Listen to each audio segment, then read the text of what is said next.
Hey, what's up, everybody? It's your boy Taz, and you are listening to or watching the Intro Podcast, and I'm excited because we are broadcasting out of the new studio in Fort Worth, Texas. I'm excited. If I was close to the little button, y'all would hear the crowd shouting and screaming. It would sound just like that. See, she can do that because she brushed her teeth this morning. Wow, I hope you brushed yours. What had happened was, Close to have funky breath. I'm excited because I also have a new co-host, but she's really not a new co-host because she's been here before. You know her from the Broken for Purpose podcast, the one and the only Glennette. What's up? What up, what up, what up? Okay, I have a question before we even start off because I don't want to pronounce this wrong for the duration of this longevity show that we're doing. Is your name Glennette or Glennetta? It's always the name. It is Glennette or Glennette. Because I just, I hear people, whenever they refer to you as Glennetta, and I'm thinking that we're talking about two totally different people because I don't know you by Glennetta. What do you call, whenever you introduce yourself to somebody, what's your name is? It depends. If I'm talking to a bill collector, it's Glennette. If I'm talking to just everyday people, it's Glennetta. Well, I'm going to call you what they call you, Glennette. Okay. I'm not going to call you Toby. No, because I want my feet. You want your feet? Yes. Man, I am excited once again to just be back doing what I enjoy doing, and I'm excited to have you here as the co-host. Before we get into the show, of course, we always do this. What's going on? With what? With life. How are you? I'm good. What can I say? I just taking it day by day. Yeah. Step by step. Yeah. Life be life and sometimes, but hey. Life do be life, and I really want to talk about something, but I'm kind of apprehensive to do so. So I'm going to approach it from another aspect. And I think it's a topic that we're both dealing with. Okay. As a matter of fact, let's do this while we're on camera. I want people to see that this is a work in progress. This is our first show in the new studio, so we're setting things up. But I didn't want to not have shows because the entire studio isn't ready. As you can see, we good with the green screen, we good with camera, we good with microphones, just the other things. But let's turn our chairs and face each other. I want to gaze into your eyes. Oh, wait a minute. Gaze into my eyes. I want to gaze into your eyes as we converse. Okay. But shout out again to the new studio that we have been able to have. I thank God for favor. If you know me, I've always been this godly church head person. So shout out to favor from God to be able to be in a place where we can basically call our own. Like they cleaned out the office and they're getting keys and 24-hour access. I'm excited to be able to have guests that's going to be in there. We're going to sit down and we're going to chop it up. Chop it up. Build on some relationships. I'm excited. What's going on with Broken for Purpose? Yeah, put you on the spot. What's going on? Because we need some shows. So what's the what? So the what is it's coming along. I have a couple of guests lined up. It's just about timing. Yes. And I'm trying to rethink the premise, of I don't want to be all over the place every week. Mm-hmm. I want to be able to build on it and make a brand out of it. Yeah. And so I know what I saw when I first started. Right. And I still want to go in that direction, but I want it to be more on the same avenue. My first thought with Broken for Purpose, the podcast, was for it to be community based. Mm-hmm. But community based covers a lot of different things. Yes, it does. And I still believe that I want to go that route. I want to have people on that may not have a platform and give them a platform. But I also want it to be inspiring. Yeah. Because broken for purpose is exactly what it means, that you're broken for a purpose. So I want to get more guests that have a story. Yeah, I was just gonna ask. So, Broken for Purpose is like a healing podcast.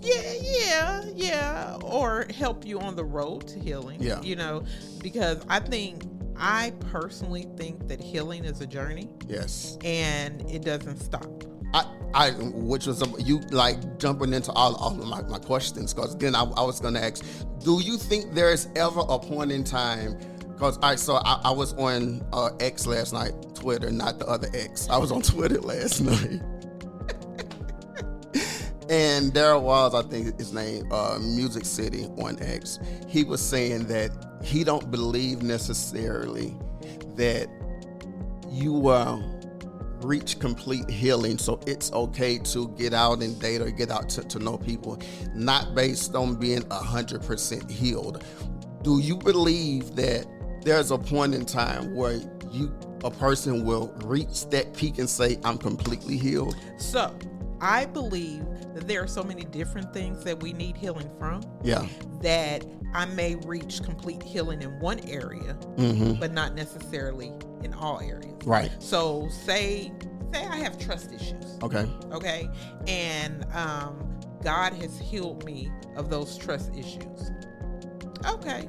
But that may not be the only thing that I need healing from. If I have trust issues, then I also have rejection issues. I have abandonment issues. Yeah. I have all these different type of issues that are tied up in one thing. Yeah. And I think that some people think because God has healed them from one thing, that it encompasses everything. Right. And so then when we're triggered in an area, I thought I was healed from that. You may be healed from an aspect of that, but not the whole thing. We're human. Yeah. We're multi-layered creatures, And so I believe that healing is a lifelong journey. I've been in situations where I thought I was healed from something or someone until I was faced with it. Right. Because I remember going 2 or 3 years actually telling people, I'm healed from going through this. I'm healed from this happening to me. I'm healed from hating this person that done XYZ to me, until 3 years later, I saw this person on Facebook. Of course.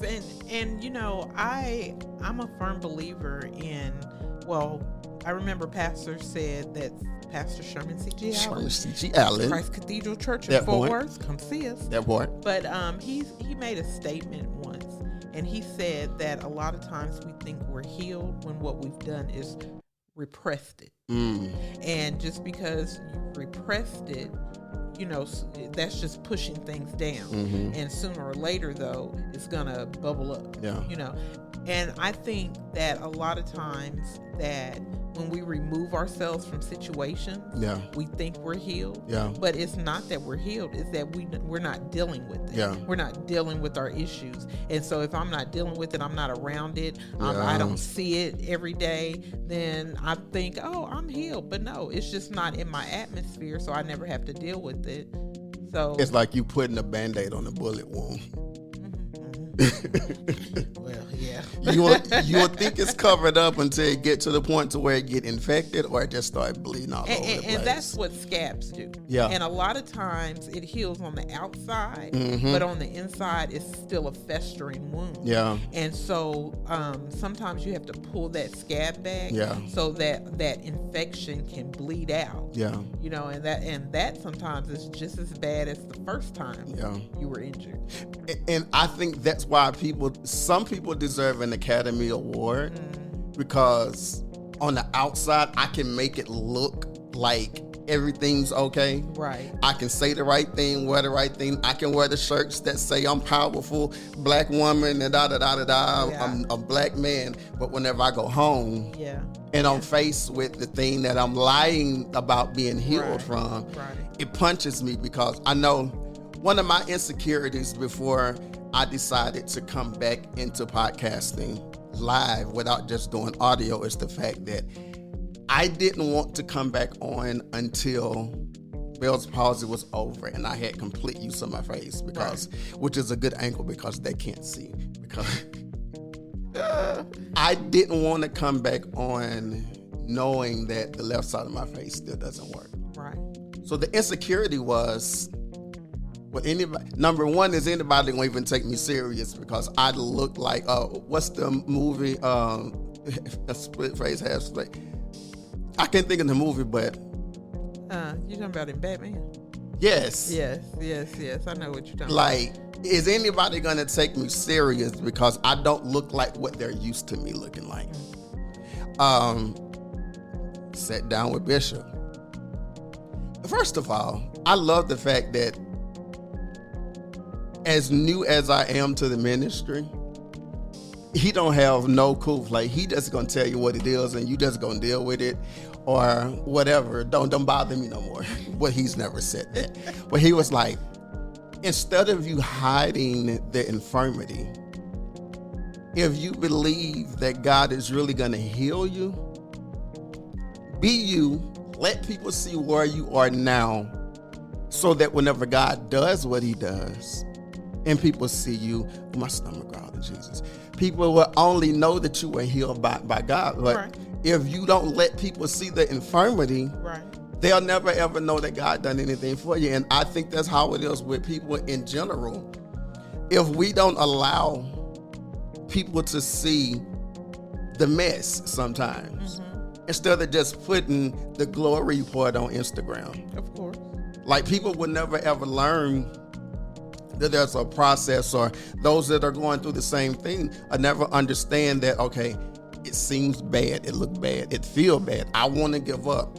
But I have this person that's saying they've gone through the same thing and they successfully made it out. And that is it in a nutshell. I think as people in life, especially people that get to a certain level in life where people are watching them, that we forget that we've all been in the muck and the mire at some point in life, and that we never know who our story might help. You know, I want people to respect me. I want people to see who I am now.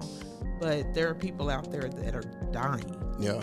That are literally dying. Yes. Because they don't believe that anybody has gone through anything that they've gone through. That they don't believe that anybody could understand.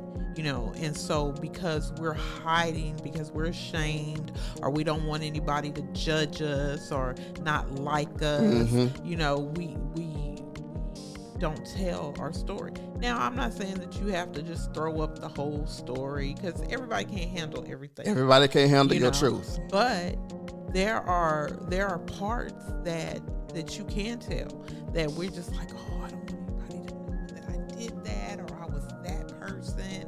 But there's people out there that have done that and are that person that just want to be better. Yeah. But they don't think that they deserve to be better. And that's where Broken for Purpose comes in.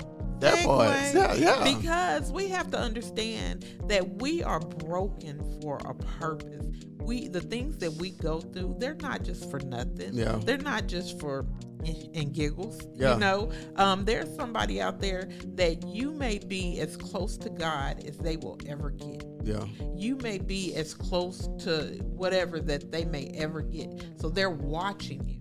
And so we have to understand that the things that we've gone through, they're not always just about us. Yeah. We like to think that we're the most important thing in the world. Yes, we do. But that's not always true. And sometimes the things that we go through for others so that they can see that just because I've done this, just because I've done A, B, or C, just because, you know, I wasn't always this wonderful person, that I can still be used. I can still, even broken crayons color. Yeah. You get a box of them, you break them all, they still color. A broken clock is right 2 times a day. 2 times a day, you know. And so we've got to realize that a lot of the things that we've gone through is for a purpose. But what is that purpose? Being broken, though, just the word broken in general, whenever you think about just that word, you're like, I don't want it. Take it with you. Who really wants it? Who wants to be broken? Who wants to be in pain? I don't. Yeah. You know, I've stubbed my toe, slammed my finger. Those are not things that I would like to repeat. Right.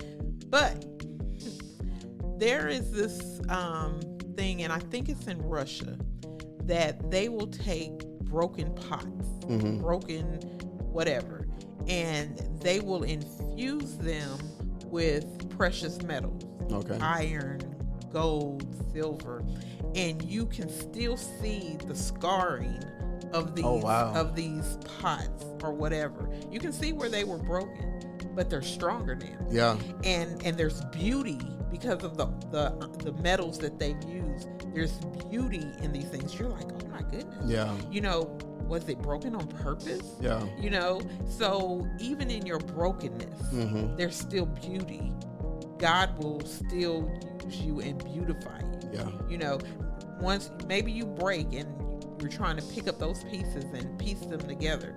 God is the glue. Yeah. God is the precious metal that holds it together, makes it more beautiful, makes it stronger. But it's a process. Yeah. I learned recently, whenever we had Entrepreneur Sunday, I cannot think of this young man's name. When I first came, he was on the camera. Dark-skinned guy, toned. I can't think of his name. But a part of his business, and this is like the perfect illustration of how broken can be beautiful. Whenever we interviewed him during the Entrepreneur Day in the Fellowship Hall, he showed me a guitar where he said, I just took perfect glass and just smashed it. And I took pieces from that broken glass and I put it on this guitar. And it was like the perfect mosaic art. I was like, so you mean to tell me this is just broke? That's the Dawson guy with the wife and the babies? Yes, Quincy. Quincy. Yeah. Quincy is ridiculous. I saw the guitar. I was like, this is ministry to me, because like whenever I saw the guitar, I was like, this is dope. And he told me how he done it, and I was like, wow. Like, painted it perfectly. Nothing was out of order. It looked like this is something that he purchased for a whole bunch of money. Right. But so like for me, that was the perfect illustration of how being broken, and whenever you put back together, not necessarily being put back together in the way that you were broken from, but being put back together in a way that still formed beauty. Of course. That still told a story. Yes, I like that. Like he told a story from glass that was once probably a vase or a drinking glass or whatever. Right. And he put it back together in a way that the beautification was something that was 10 times more beautiful before it was broken. The creator knows what looks good. Yes, he does. Yes, he does. And that absolutely looked good. When can we expect some more from Broken for Purpose? You just keep putting me on the spot. Yes, I do. This is the fun part. So, probably the beginning of next month. Okay. I'm looking to start again in October. Okay. I am excited also to share that we have launched Spotlight Podcast Network, and under that already we have, I want to say 5 podcasts. Okay. Including Broken for Purpose. Yeah. We have one of your guests, Lynette McDonald. We have hers Swinging, coming out from the mat. Swinging something. It's coming up from the mat. No, hold on. If she's under you, you need to know these things. I need to know, but we just talking off the cuff. Ain't none of this stuff rehearsed. I have a guest coming. One of my guests. I cannot wait. His name is CJ Moss. Is that the one that you sent me? The picture? Yes. I cannot wait either. I cannot wait. He is a licensed sports massage therapist. Yes, he is. And now we have a massage table on the other side. Yes. We're going to do your interview is going to be this. I have the perfect plan. No, wait. Listen. What? You can do the interview. But instead of talking about what he does, what better way to advertise your business than to let me be on the massage table. You know what? Praise the Lord when he do it. Yes, Let he will. me tell you something about this young man, though. Okay. Not only does he do that, he is a phenomenal speaker. Oh, wow. I think that he should get a podcast because I think he had one. Mm-hmm. And oh my God, I could some people just have that voice and that personality that you could listen and talk to all day long. Yeah. That is Mr. CJ Moss. So CJ, this is my shout out to you. What's up?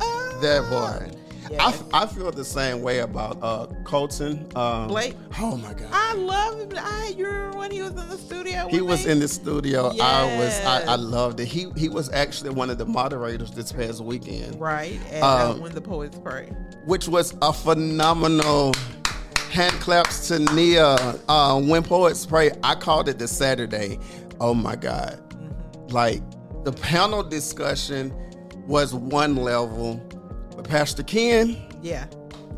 Pastor Ken, I think he thought that he was back in Plano on a Sunday morning. That man of God preached and taught something ridiculous. His wife, Miss Dana. I love her. This was my first time meeting her. Really? I love her testimony and how transparent. Oh, yeah. As a matter of fact, that entire conference, when the poet prayed, that transparency from everybody was wonderful. So shout out to Neil for that. You know, the Bennetts have a YouTube channel. Yes, they do. And people should go out and check that out. Bennett TV. Yeah. Married couples, you definitely need to they check are it out. hilarious. I love them. You know, he does Sewell commercials. Are you serious? Yes. The first time I saw one of the commercials, I was like, I know him. But yeah. Whenever I saw him, I was like, whenever he came through the door, I was like, man, God, I'm going to tell you ahead of time, I'm a fan. And he just looked at me, he was like, God bless you. One of their last episodes, sex therapy backfired. Like, just another one, surviving a sexless marriage. I do not ever want one of those. I cannot do it. And I want to be married, but I don't want one of those. No, Anyway. sex. I can't do that. How I lost 100K and nearly ruined my marriage. Oh yeah, their YouTube channel is Marriage Space. Yeah. So y'all need to go out and check them out because they are wonderful. Again, that is hashtag. We're on. Find him on Facebook, Kendrick Bennett, but on YouTube it is Bennett Life TV. You guys will be absolutely entertained because they're funny. Very funny. Hilarious. But at the same time, you will learn a lot because they, in the midst of the funny, they teach really good lessons. They drop lots of good nuggets. I wish, well, not when I was married because that wasn't the right man. Never mind. Okay. Lynette's podcast is called Coming Out Swinging. Isn't that what I said? Oh, you said something about the floor mat. Like you coming out. Yeah, I probably did, but it's coming out swinging. I think you thought you was doing yoga or something like that. Well, no, hers is based on the boxing ring. Yeah. And so whether I said coming up from the mat or coming up swinging, from the mat. But I think she had a little conference call coming up from the mat or coming probably back so. from the mat. So, hey, Lynette. Hey, Lynette. She'll actually be with me on this Friday recording some more content, so I'm excited about that. I want to do more content. You need to. Like, you don't really have a reason not to get with me now because I'm the one doing the driving now to come to this studio. I feel like Charlamagne the God and DJ Envy, whenever they're driving from one side of New York to the other to get to the studio, I'm the one driving. So you don't have a reason not to. I don't know how. That's a shame. One of my favorite podcasts that I was able to convince, it took some time because I'm still a newbie. And for him to trust me with his baby, Sherman C.G. Allen, Walking Through the Word with Bishop Allen. Yeah, yes, that's gonna be a good thing. He has some really dope numbers already, and when I say just teaching the word, just plain straight, no Well, I'm not gonna say no big words because sometimes he make me think I need to go back to college. You probably do. We all do. Because he's a philosopher, like a real philosopher. He's very much knowledgeable. Yes, he is. Listen, he's like when the back in the biblical days when Jesus came up missing for a couple of days, and the parents found him in the synagogue, and the teachers were sitting at his feet. Yeah. I love the fact that I kind of brag because I get Wednesdays like that. And y'all don't understand how hard it is for me whenever he's teaching, how hard it is for me not to say. Can you say that word on? Hey, this is my show. If they don't like it, they just won't listen. I mean, ain't there some FCA guidelines? Oh, no. Oh. If I have explicit language, all I have to do is just mash the button that says I have explicit language. But I absolutely love the fact that I get that because I was done. I hadn't been to church since COVID. I was done. I was like, I ain't going back because these folk, all they trying to do is sleep with me. I'm just saying. Y'all already know my story, so it's no big surprise. But they came in while I was in the hospital. Him and First Lady Co-Pastor Tonya Allen, and they changed my mind for the most part. Oh, yeah. And this has been home ever since. I've been here for 25 years. Wow.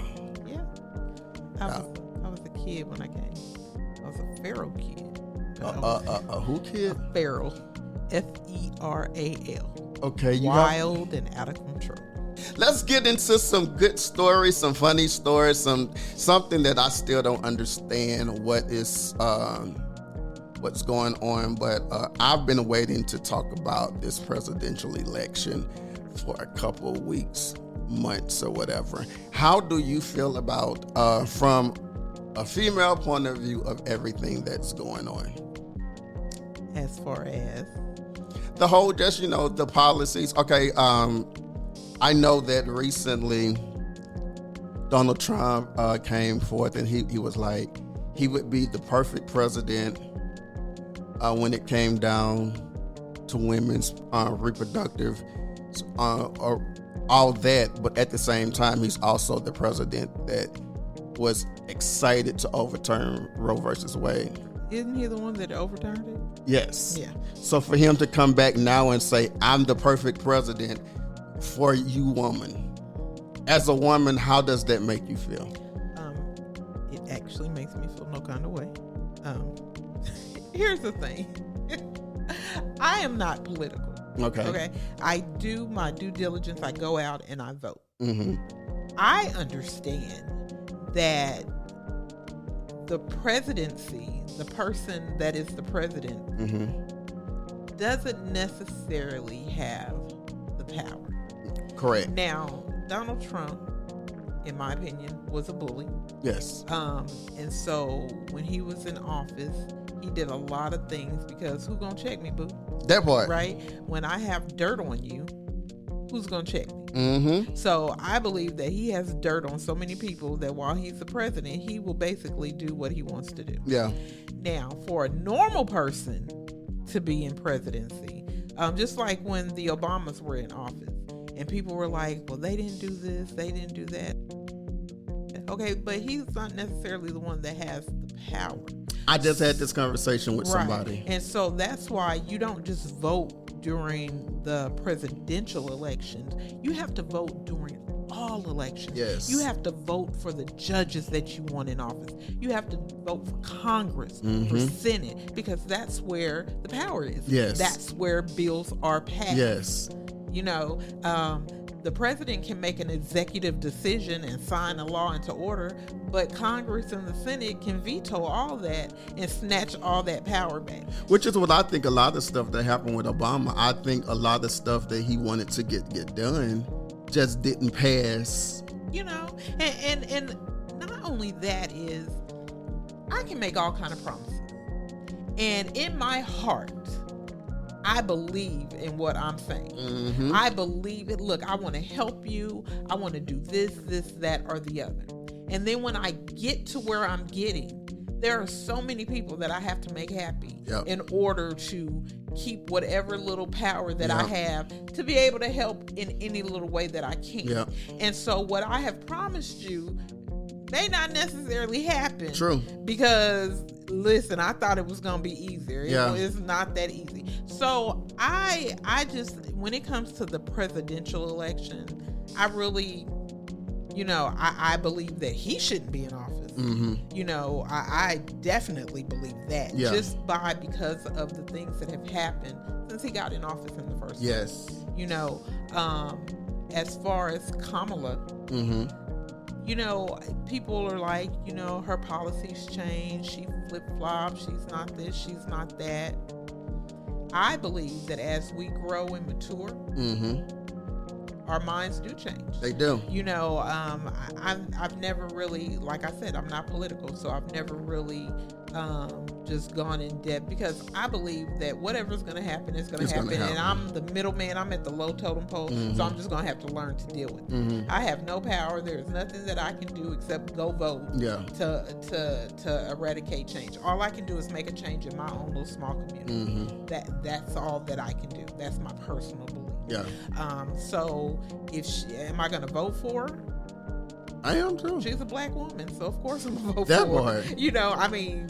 Hey, I don't believe that she can do any worse than anybody else. She can't do any worse than the worst that Trump is gonna do if he gets in office. I don't believe she can do any worse than anybody else. I don't believe that she's a bigot. I don't believe that she's a racist, because being racist and being a bigot are two different things. I don't believe that she has hate for one race more than the other. So that alone, what's the worst that she can do? You check my boxes whenever I can say that I know that you're not this or that. So whatever else you are, pick the lesser of two evils. Exactly. So. But I want to start with something you said, which I think is frankly disgusting and is more appropriate for a Democratic propagandist. Violence. Senator, this happened after you and President Trump were on the debate stage, said that cats and dogs were being eaten. You just accused me of inciting violence against the community when all that I've done is surface the complaints of my constituents. He just said Haitians are eating dogs and cats. If I have to, but it wasn't just a meme, create stories so that the American media actually pays attention to the suffering of the American people, then that's what I'm going to do, Dana. Well, I don't think people realize the damage that rumors can do to people's lives. How do rumors get started? Started by the jealous people, and they get mad, see something they had in somebody else's holding. Is that look at all these rumors? Yeah, Club Nouveau. Who? Club Nouveau, back in the day. Y'all, she just told y'all the whole age. Listen, I am 51 years old. Trump made incentive. I hate these words. He made remarks suggesting that Haitian migrants were eating pets, which stirred up a lot of controversy and backlash.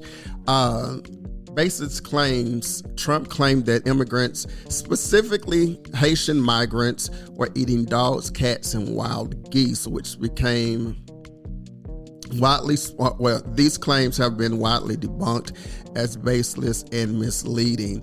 I think first and foremost, before I say something like that, I'm going to research myself. And I'm not just saying looking at somebody's social media feed. It's normal people. Normal people do that. Yeah. But here's the thing. That's what they used to call yellow journalism. Okay.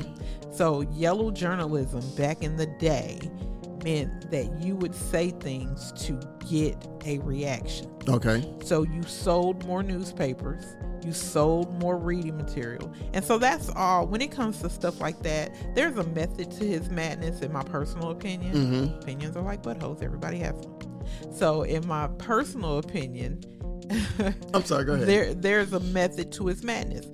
When he says stuff like that, the first thing people are going to do is start clicking, yes, trying to see what he's talking about. So that he's getting more attention. He's getting his name out there. And he don't care. They say we like to say all publicity is not good publicity, but as long as you mentioning my name. Exactly. And you have to remember, before he was a president, he was a TV person. He was The Apprentice. You're fired. And he was on many TV shows. Yeah. So he understands the game. Yeah. He understands that as long as he's relevant, that there's a possibility. Of course. Yeah. And that's what he's doing. He's staying relevant. He is. As long as my name is always out there, I'm going to be on people's mind. But think about this, though. The state that he's talking about is a swing state. Okay, and?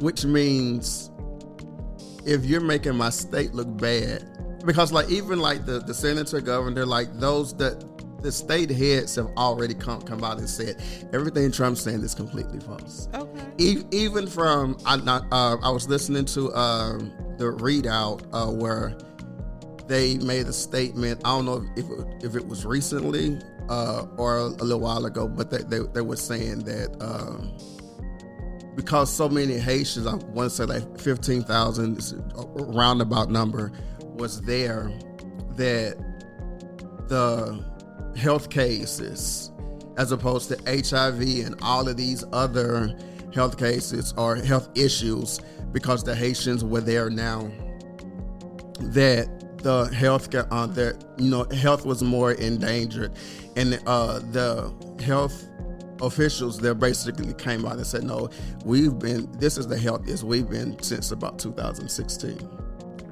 That don't mean they're not gonna vote for you.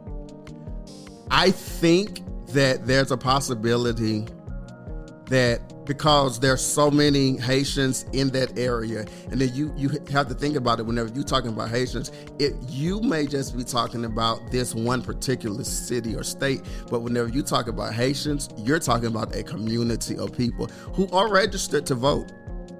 But so since they come out with this, they're eating the geese and the cats and the dogs and everything, the endangerment that it has caused for the Haitian community, or just for that state in particular, in Springfield, I know they had to close down elementary schools and all this over what has now come out to be a proven lie, because J.D. Vance was doing a show recently where he basically was like, I know we making stuff up, but we making stuff up because we have to get attention.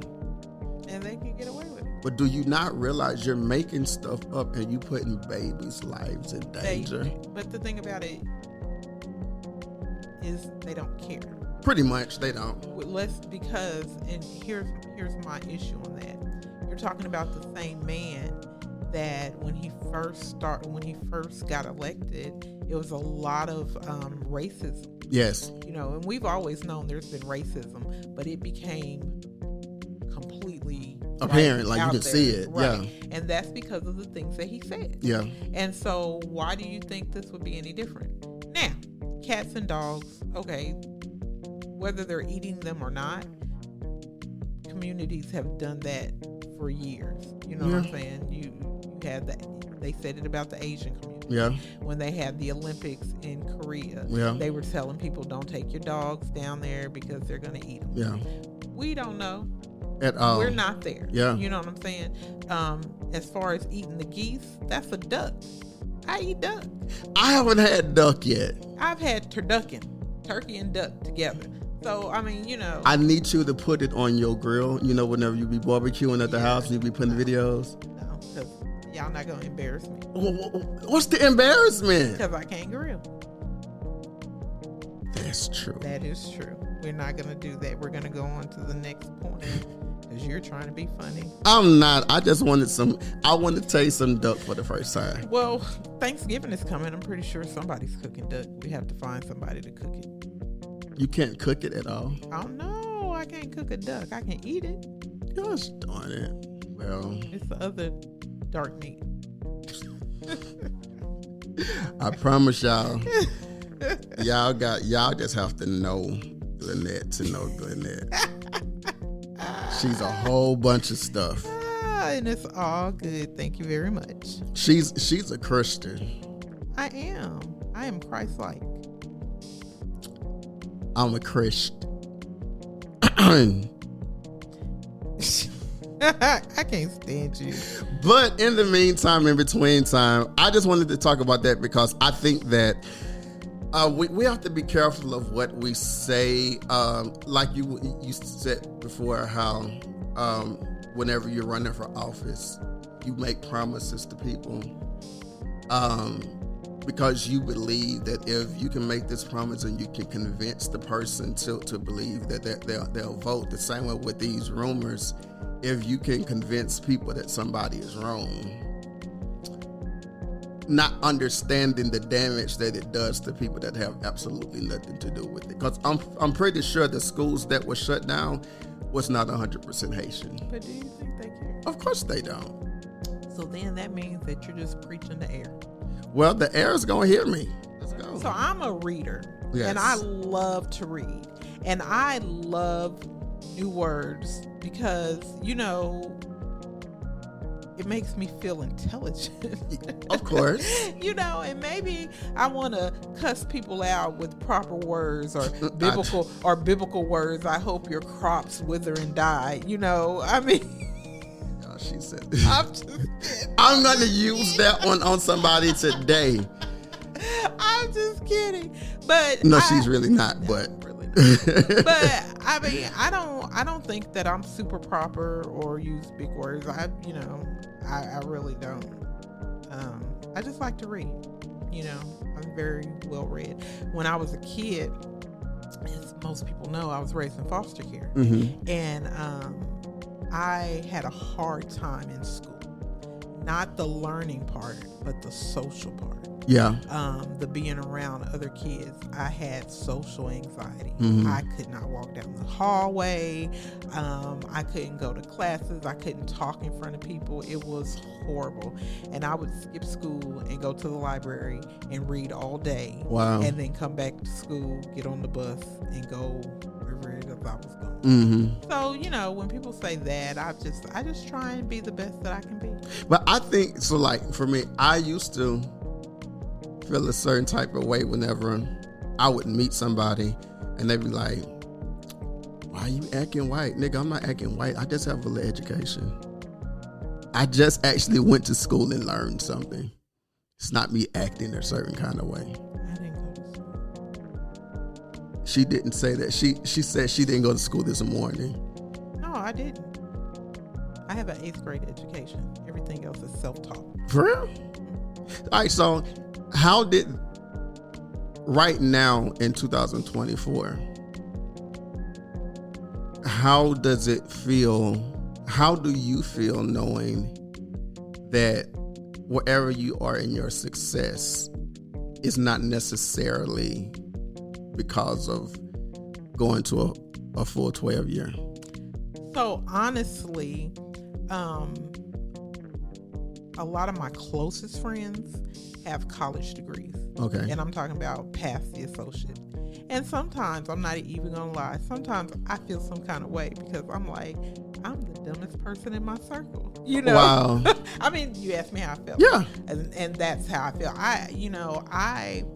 I don't necessarily think that I'm less than, but I'm like, if I had this or if I had that, then I could do this or I could do that. So does it feel limited? Sometimes I do. It's like that game called Life. Yeah. You remember the game called Life? Yeah.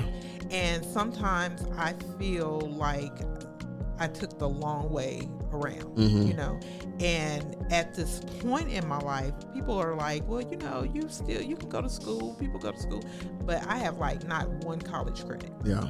And so when people tell me that, I don't think they really, you don't really understand. It's not that easy. Because most people that say, oh, you can still go to school, they have these degrees. True.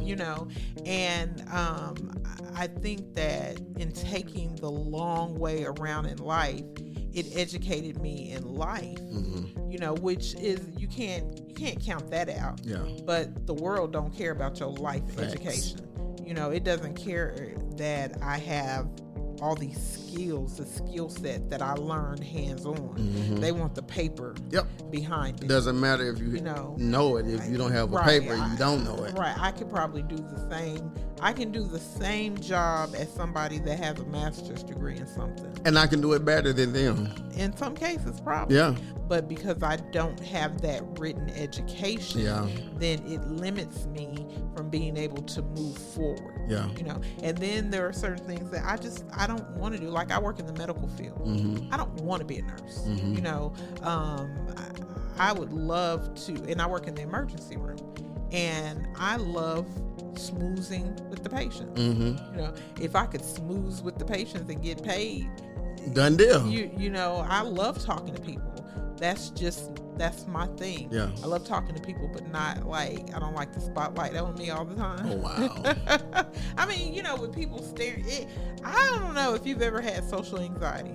See, Jason says that's not a thing either. Notice I'm plugging his name quite a lot. He says social anxiety is not a thing. Okay. I beg to differ.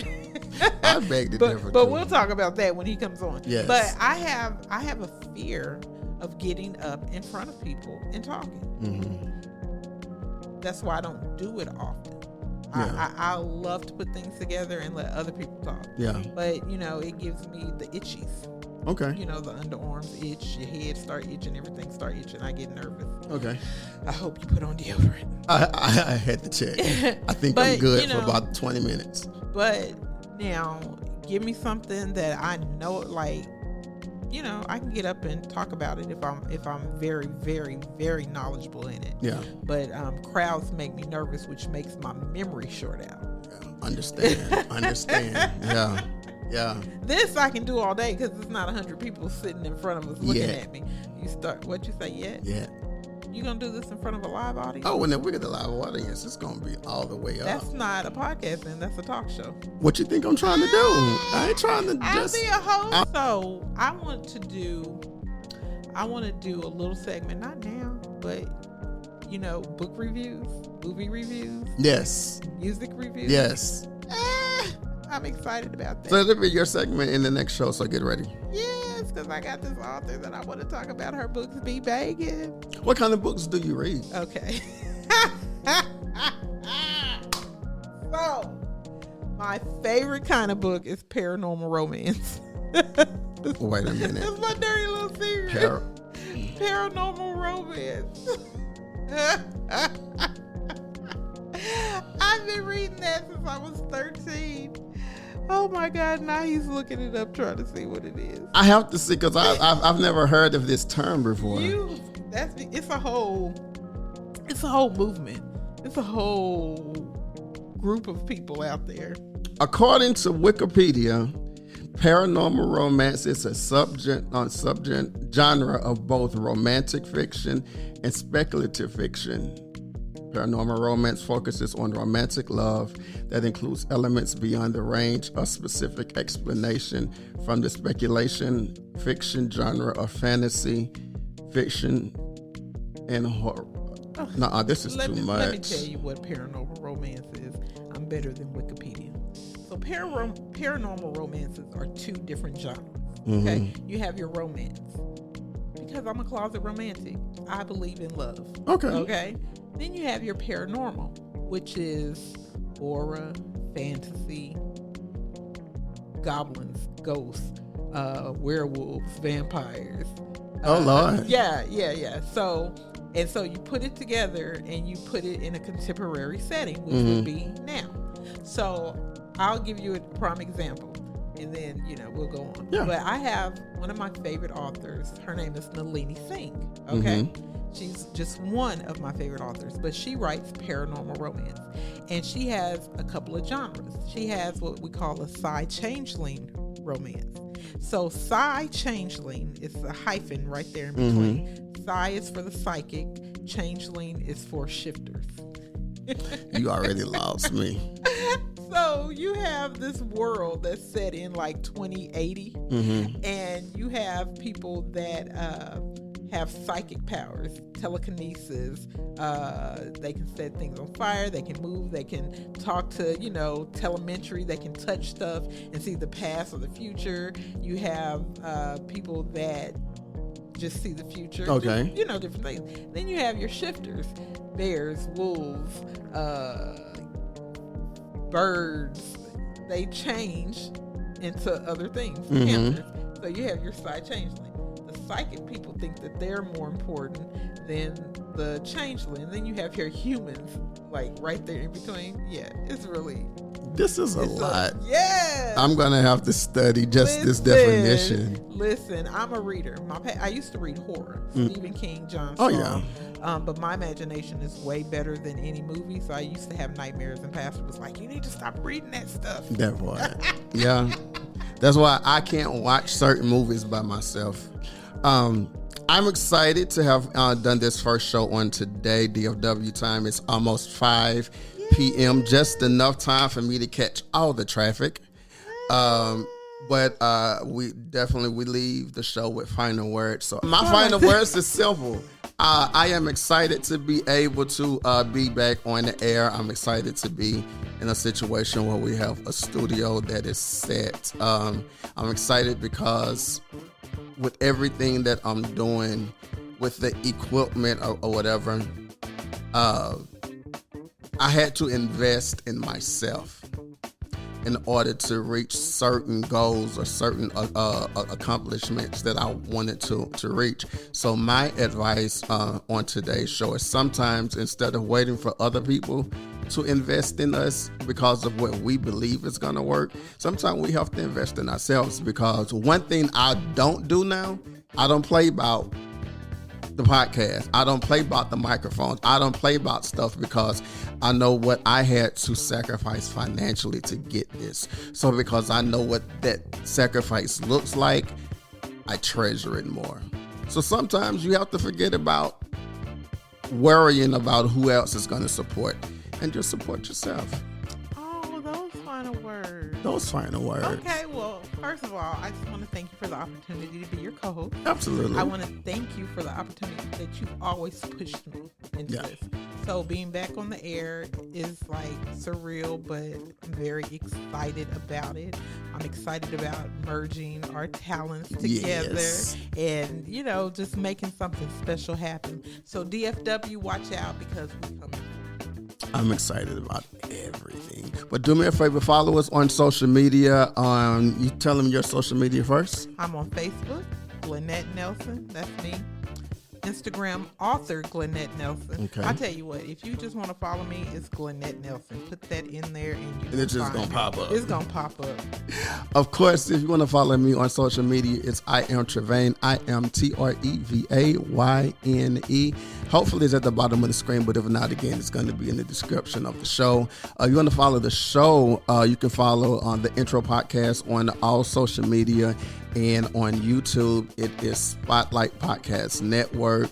I'm looking forward to building with you the recording artist, the politician, the doctor, the motivational speaker, the person with a brand that's looking to reach an untapped audience. I'm looking to build with you. Our contact information for that is definitely in the description. Reach out so that we can make some things happen. We still have enough time to increase your audience before the end of the year. All it takes is you to make one move. So once again, it's your boy Taz and Glennetta. This is the Intro Podcast. We out.